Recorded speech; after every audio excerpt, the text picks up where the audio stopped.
नमस्कार, स्वागत है आप सभी का आपके अपने YouTube channel smile please Yogesh पर। आइए आज की वीडियो की शुरुआत करते हैं। आज की वीडियो में हम एक अमेरिकन साइकोलॉजिस्ट के बारे में बात करने वाले हैं जिनका नाम है लॉरेंस कोहलबर्ग। लॉरेंस कोहलबर्ग ने एक सिद्धांत दिया था जिसको हम कहते हैं मोरल डेवलपमेंट थ्योरी। वैसे ये सिद्धांत कोलबर्ग से पहले जीन पियाजे ने दिया था, लेकिन उनका जो सिद्धांत था मोरल डेवलपमेंट पर वो इनकम्प्लीट था क्योंकि उन्होंने कॉग्निटिव डेवलपमेंट के बारे में बात की थी। वहीं कोलबर्ग ने ये अपना सिद्धांत दिया है, ये कंप्लीट सिद्धांत एक माना जाता है, इसीलिए हम इसको पढ़ते हैं। तो मोरल डेवलपमेंट की थ्योरी नैतिक विकास सिद्धांत, ठीक है। यदि इसका प्रश्न आता है तो आएगा कि किसने दिया, तो ये लॉरेंस कोहलबर्ग, इनका पूरा नाम है लॉरेंस कोहलबर्ग, उन्होंने दिया था। ये अमेरिकन साइकोलॉजिस्ट थे और इनका जन्म 1927 को हुआ था।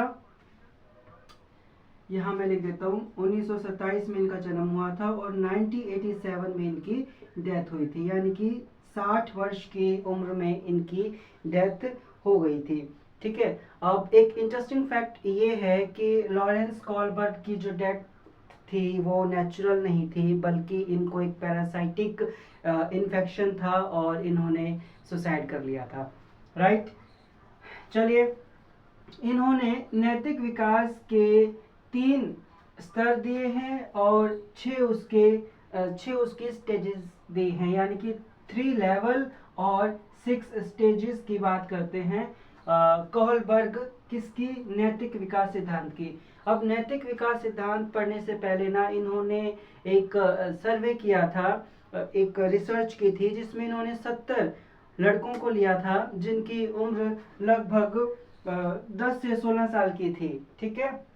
और उनके आगे इन्होंने एक डिलेमा पेश किया, डिलेमा मतलब एक दुविधा पेश की, जिसको हम हेंज का डिलेमा कहते हैं। ठीक है। एक व्यक्ति था हेंज नाम का, पहले मैं आपको इसकी कहानी सुना देता हूँ फिर हम टॉपिक की तरफ बढ़ेंगे। तो एक व्यक्ति था हेंज नाम का और उसकी जो पत्नी थी वो बहुत बीमार थी, उसको कोई ऐसी प्रॉब्लम थी जिससे उसकी बस जान जाने ही वाली थी। तब उसको पता चलता है कि एक ऐसी दवाई है जिससे हेंज की पत्नी की जान बच सकती है। तो वो एक केमिस्ट के पास गया जहां उसे पता चला कि भाई इस दवाई से उसकी पत्नी की जान बच जाएगी। तो जो शॉपकीपर था, जो केमिस्ट था, उसने उस दवाई की कीमत, क्योंकि उसने वो दवाई बनाई थी, केवल उसी के पास वो दवाई उपलब्ध थी, तो उस शॉपकीपर ने, उस केमिस्ट ने उस दवाई की कीमत 10 गुना बढ़ा दी। मान लो कि उस दवाई का प्राइस फॉर एन एग्जाम्पल 5,000 का था, है ना, तो उसने 10 गुना उसका प्राइस बढ़ा दिया, यानी कि 50,000 उसका प्राइस रख दिया।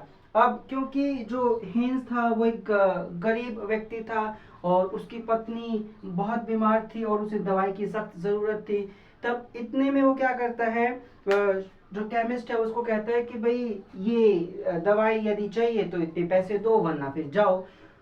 हेंज बहुत हाथ पैर जोड़ता है लेकिन केमिस्ट नहीं मानता। हेंज जैसे तैसे जुगाड़ करता है अपने रिश्तेदारों से, दोस्तों से, जिससे भी कुछ पैसा इकट्ठा हो पाता है, तो बहुत कम ही पैसा है ना, मान लो कि 20 या 25 हजार ही वो इकट्ठे कर पाता है। और लेकिन अब इतने में तो दवाई आएगी नहीं, तो हेंज बड़ा परेशान है। अब हेंज के कुछ दोस्त हैं वो उसको सलाह देते हैं कि वो उस दवाई को चोरी कर ले। ठीक है। अब हेंज ऐसा करता है। ठीक है। तो ये प्रश्न है, अब इसके अंदर मेन बात ये है कि जो अगर हेंज उस दवाई को चोरी कर लेगा तो मोरालिटी ये कहती है कि चोरी करना गलत बात होती है, चोरी करना पाप होता है। ठीक है। लेकिन अगर वो चोरी नहीं करेगा तो हेंज की पत्नी है वो मर जाएगी। ठीक है। और हेंज अपनी पत्नी से बहुत प्यार करता है, तो ये उसको एक डिलेमा है, एक दुविधा है। अब लॉरेंस कोहलबर्ग ने इसी दुविधा को अमेरिका के 70 लड़कों से पूछा। ठीक है। यानी कि 70 लड़कों पर ये रिसर्च की जिनकी उम्र 10 से 16 साल की थी। इसको हम कहते हैं हेंज का डिलेमा, जिसमें बहुत सारे प्रश्न पूछे गए कि क्या हेंज को चोरी करनी चाहिए थी या नहीं करनी चाहिए थी। ठीक है। अगर वो चोरी करता है तो उसे पनिशमेंट मिलेगी, कुछ बच्चों का ये कहना था। कुछ बच्चों का ये कहना था अगर वो चोरी नहीं करेगा तो उसकी पत्नी मर जाएगी। ठीक है। अब बहुत सारे बच्चे, अब 70 बच्चे हैं, 70 बच्चों के 70 दिमाग, यानी कि 700 बातें, तो वो सारी चीजें, ठीक है। तो इन्होंने 3 लेवल दिए और 6 स्टेजेस दी, जिसमें अलग अलग लेवल पे अलग अलग बच्चों ने अलग अलग बातें कही, जिसको कोहलबर्ग ने अपना मोरल डेवलपमेंट की थ्योरी प्रस्तुत कर दी, ठीक है। तो आइए इसको हम एक बार समझ लेते हैं। तो जो मेन इसके कॉन्सेप्ट रहेंगे वो रहेगा मोरल रियलिज्म। मोरल रियलिज्म होता है जिसमें हम रूल्स को चेंज नहीं कर सकते, रूल्स आर फिक्स्ड, ऐसा मानकर चलते हैं, ठीक है। जैसे कि छोटे बच्चों को कहे कि ये नहीं करना, तो उन्हें लगता है ये नहीं ही करना, कि रूल्स जो हैं वो फिक्स होते हैं, पत्थर की लकीर होते हैं, उन्हें तोड़ा नहीं जा सकता, ठीक है। सेकंड, मोरल डिलेमा, कि भाई दुविधा का डिलेमा है, लाइक हमें कोई दुविधा है, हम कभी कभी ऐसा होता है हम किसी धर्म संकट में फंस जाते हैं कि हम ये करें या ये करें, ये करने से ये हो जाएगा, ये करने से ये हो जाएगा, ठीक है। तो वो डिलेमा जो होता है, दुविधा, वो होता है अपना मोरल का डिलेमा, ठीक है। कि हम नैतिक रूप से क्या काम करें, ठीक है। कि जैसे मान लो किसी का एक्सीडेंट है, हालांकि अब किसी का एक्सीडेंट हो गया तो हमें उसकी जान बचानी जरूरी होती है, पर अगर हम उसकी जान बचाएंगे तो कहीं हम ही ना फंस जाएं, ठीक है। हालांकि अब ऐसी चीजें बहुत कम होती है, फिर भी लोग इसकी तरफ कम जाते हैं, ठीक है। तो ये मोरल डिलेमा होता है कि भाई उसको नैतिक दुविधा होती है, कि वो मन से सोचता है कि हाँ उसकी जान बच जाए, किसी व्यक्ति की जो सड़क पर पड़ा हुआ है, पर अगर वो उसको हॉस्पिटल लेकर जाएगा तो बहुत सारी दिक्कतें उसको खुद को आ सकती हैं, ठीक है। मोरल रीजनिंग, कि अगर कोई भी व्यक्ति नैतिक, है ना, डिलेमा में फंसा हुआ है और वो किसी चीज को करता है, तो उसके पीछे वो उसकी रीजनिंग क्या होगी, क्या वो तर्क देगा, उसके पीछे तर्कना क्या होगी उसकी, ठीक है। मोरल कोऑपरेशन, अब कोऑपरेशन में क्या होता है, रूल्स बदले जा सकते हैं, ठीक है। तो अब जैसे इसी एग्जांपल को वापस से लेते हैं कि बहुत सारे ऐसे एक्सीडेंट के केस आते हैं हॉस्पिटल में, जिसमें पहले फॉर्मूले जितने भी इंफॉर्मेशन होती है वो कलेक्ट करनी होती है, लेकिन उस केस में डॉक्टर क्या करे, या क्या करते हैं मोस्टली डॉक्टर्स, कि उस रूल्स को वो ब्रेक कर लेते हैं कोऑपरेशन के साथ, ठीक है, आपसी सहमति के साथ, कि भाई मरीज की जान बचाना ज्यादा कीमती है बजाय किसी फॉर्मेलिटी के, ठीक है। तो यहाँ पे जो रूल्स हैं वो चेंज हो सकते हैं। सो ये सारा एक अपना मोरल रियलिज्म के लिए या फिर डिलेमा के लिए, रीजनिंग के लिए, कॉपरेशन के लिए एक हमारी बेसिक थ्योरी ऑफ कॉन्सेप्ट था, ठीक है। इसके बाद हम आते हैं इसकी स्टेजेस के ऊपर, राइट। अच्छा, ये जो इन्होंने मोरल डेवलपमेंट का जो सिद्धांत दिया है लॉरेंस कोलबर्ग ने, इस सिद्धांत को अमेरिका की एक साइकोलॉजिस्ट थी, ठीक है, जिसका नाम है कैरल गिलिगन। तो कैरल गिलिगन ने इसको, कैरल गिलिगन ने इस डिलेमा को जो है निष्कासित कर दिया, यानी कि इसका खंडन कर दिया, इसका विरोध कर दिया। इसके बारे में उन्होंने रिजेक्ट किया कि भाई ये डिलेमा, ये जो थ्योरी है मोरल डेवलपमेंट की, ये हेंज ने केवल और केवल लड़कों के ऊपर प्रस्तुत की है, जबकि लड़कियां भी समाज का हिस्सा होती हैं, ठीक है। और उन्होंने केवल बॉयज के ऊपर ये सिद्धांत दे दिया, यानी कि बॉयज के ऊपर रिसर्च कर लिया, लड़कियों के ऊपर रिसर्च नहीं की, ठीक है। तो बॉयज जो हैं या मेल जो हैं वो जस्टिस के लिए ज्यादा अपना फैसला सुना सकते हैं, या जस्टिस के लिए ज्यादा जा सकते हैं, जबकि गर्ल्स केयर के लिए जा सकती हैं, ठीक है। लड़कियां या जो महिला है वो केयर पर ज्यादा फोकस करती है, और जो मेल है वो जस्टिस पर ज्यादा फोकस करता है। इसीलिए जो हेंज का नैतिक विकास के लिए उन्होंने जो थ्योरी दी थी, हेंज की जो स्टोरी बता के, ठीक है, उस डिलेमा को, क्योंकि लड़कों से पूछा गया तो लड़कों ने जस्टिस वाली बात कही, ठीक है, केयर वाली बात लड़कियां ज्यादा कर सकती हैं, खैर वो एक अलग चीज है। बैक टू लेवल्स, इसके 3 लेवल हैं, ठीक है। पहला है प्री कन्वेंशनल लेवल, जिसमें 4 से 7 साल के लड़कों को लिया लॉरेंस कोलबर्ग ने, ठीक है। और दूसरा है फिर इसके अंदर कन्वेंशनल लेवल, और तीसरा है इसके अंदर पोस्ट कन्वेंशनल जो इसका लेवल है। अब हम इनको, अब 3 लेवल है और उनकी 6 स्टेजेस है, 3 लेवल और 6 उनकी स्टेजेस, सॉरी। पहला प्री कन्वेंशनल लेवल के अंदर पहला है ओबीडियंस एंड पनिशमेंट, यानी कि बहुत सारे, अब क्योंकि इन्होंने 4 से 10 साल के बच्चों से ये प्रश्न पूछे हैं हिंज डिलेमा के बारे में, तो 4 से 10 साल का बच्चा प्री कन्वेंशनल लेवल में ओबीडियंस और पनिशमेंट के लेवल से सारी चीजें बताएगा, या तो आज्ञा या फिर दंड के रूप में, क्योंकि उस वक्त तक कोई भी जो समझ है वो विकसित नहीं हो पाती। राइट। अगला इंडिविजुअलिज्म एंड एक्सचेंज, इसमें क्या है, टिट फॉर टैट, कि जैसा उचित वैसा ही करना चाहिए, कि अगर केमिस्ट ने दवाई नहीं दी तो चुरा लेनी चाहिए। ठीक है। सेकंड है कन्वेंशनल लेवल, यानी कि परंपरागत या रूढ़िवादी आप इसको कह सकते हैं। इसमें 10 से 13 साल के बच्चों को कोलबर्ग ने शामिल किया। इसमें कह रहा है गुड इंटरपर्सनल रिलेशनशिप, मतलब वो कहते हैं ना अच्छा लड़का अच्छी लड़की, good boy good girl, good boy और गुड गर्ल। ठीक है।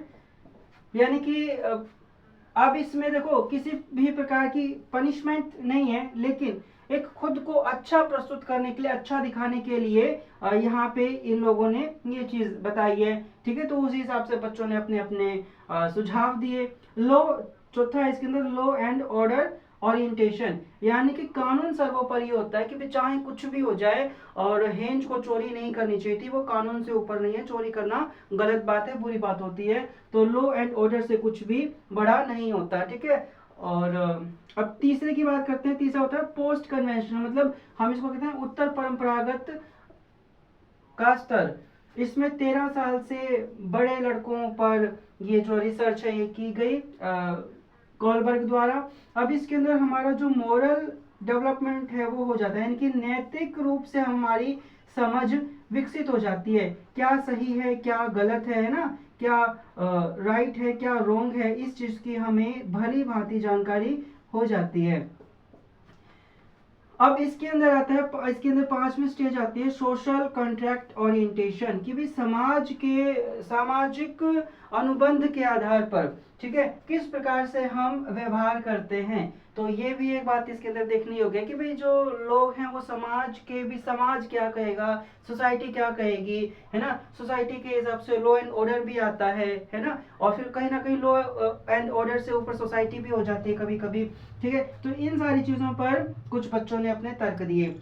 लास्ट जो स्टेज है, 6th स्टेज है, वो है यूनिवर्सल प्रिंसिपल। यूनिवर्सल मतलब सार्वभौमिक सिद्धांत। अब सार्वभौमिक सिद्धांत क्या होता है, ऐसा सिद्धांत जो सबसे ही ऊपर हो, ठीक है, जिसमें ना कोई कानून ना ही और कोई नियम, बस आप यूनिवर्सल लेवल पर बात करेंगे इसके लिए। अब यूनिवर्सल लेवल में देखो इसमें क्या है, यूनिवर्सल लेवल पे ये बताता है कि हेंज को चोरी कर लेनी चाहिए, क्योंकि उसकी पत्नी मर जाएगी अगर वो दवाई नहीं लेगा तो, है ना, यानी कि जान सबसे ज्यादा कीमती है।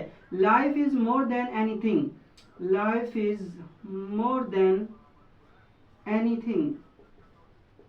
ठीक है। तो यहाँ पे ये कहता है कि यदि रूल्स ब्रेक हो जाए, यदि रूल्स टूट जाए तो कोई फर्क नहीं पड़ता, रूल्स ब्रेक होने से, टूटने से कोई फर्क नहीं पड़ता, बशर्ते एक व्यक्ति की जान ना जाए या कोई ऐसी चीज जिससे किसी का गलत होने वाला है वो चीज ना हो। तो उसके लिए हम मानते हैं यूनिवर्सल प्रिंसिपल्स में ये सबसे, ये इस सिद्धांत की मॉरल डेवलपमेंट थ्योरी की लास्ट स्टेज है, 6th स्टेज है ये, यहाँ से प्रश्न ज्यादा आते हैं।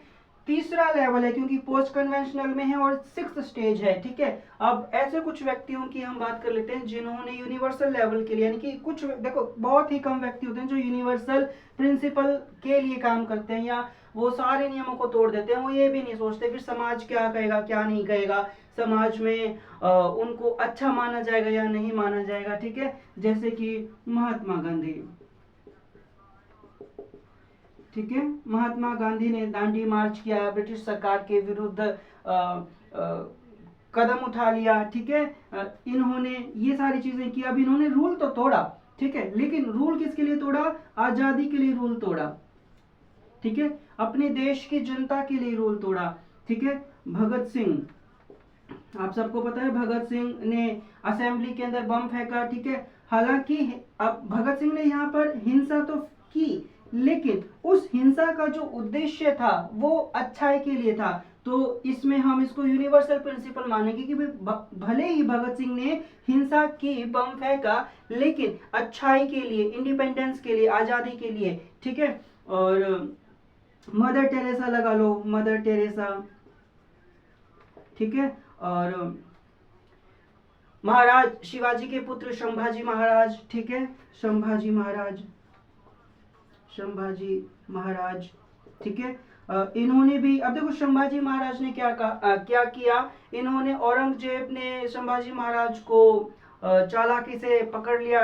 अब औरंगजेब कहता है कि भाई तू धर्म परिवर्तन कर, मुस्लिम बन जा हिंदू से, ठीक है, और तो हम तुझे छोड़ देंगे। परंतु संभाजी ने धर्म परिवर्तित नहीं किया, ठीक है, यानी कि खुद की जान की परवाह नहीं की। अब सबसे पहले हमें खुद की जान की परवाह करनी चाहिए, ठीक है। अब इन्होंने वो रूल तोड़ा कि भी खुद की जान की परवाह नहीं की, यानी कि यूनिवर्सल लेवल पर इन्होंने एक चीज चेंज कर दी, किसके लिए, अपने सेल्फ रिस्पेक्ट के लिए, अपने देश के लिए, अपनी जनता के लिए, ठीक है, अपने लोगों के लिए। तो ये सारे कुछ ऐसे यूनिवर्सल फैक्ट्स हैं जो हमें पता होने चाहिए, ठीक है।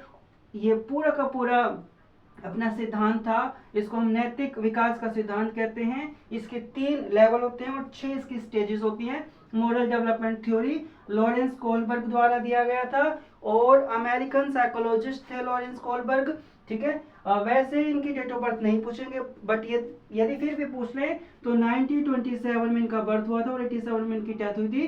60 ईयर की एज में इनकी अननेचुरल तरीके से डेथ हुई थी क्योंकि इन्होंने सुसाइड किया था। एंड ठीक है, गिलिगन ने, कैरोल गिलिगन ने जो इनका सिद्धांत है मॉरल डेवलपमेंट की थ्योरी, उसको क्रिटिसाइज किया था, ठीक है, क्योंकि इन्होंने 70 लड़कों के ऊपर ये जितना भी थ्योरी है ये इन्होंने रिसर्च की थी। और गिलिगन कहती है कि लड़कियों को इन्होंने शामिल ही नहीं किया, तो लड़कियों का जो एस्पेक्ट था वो तो पूछा ही नहीं गया, अब लड़के अपने हिसाब से जवाब देंगे, ठीक है। तो ये सारी कैरोल गिलिगन की यहाँ पे शिकायत थी, ठीक है। तो ये पूरी हमने मॉरल डेवलपमेंट की थ्योरी आज की है। आई होप आपको वीडियो समझ में आई होगी, और यदि अच्छी लगी तो वीडियो को लाइक, शेयर और कमेंट कीजिए। मिलेंगे नेक्स्ट वीडियो में, टिल देन टेक केयर, नमस्कार।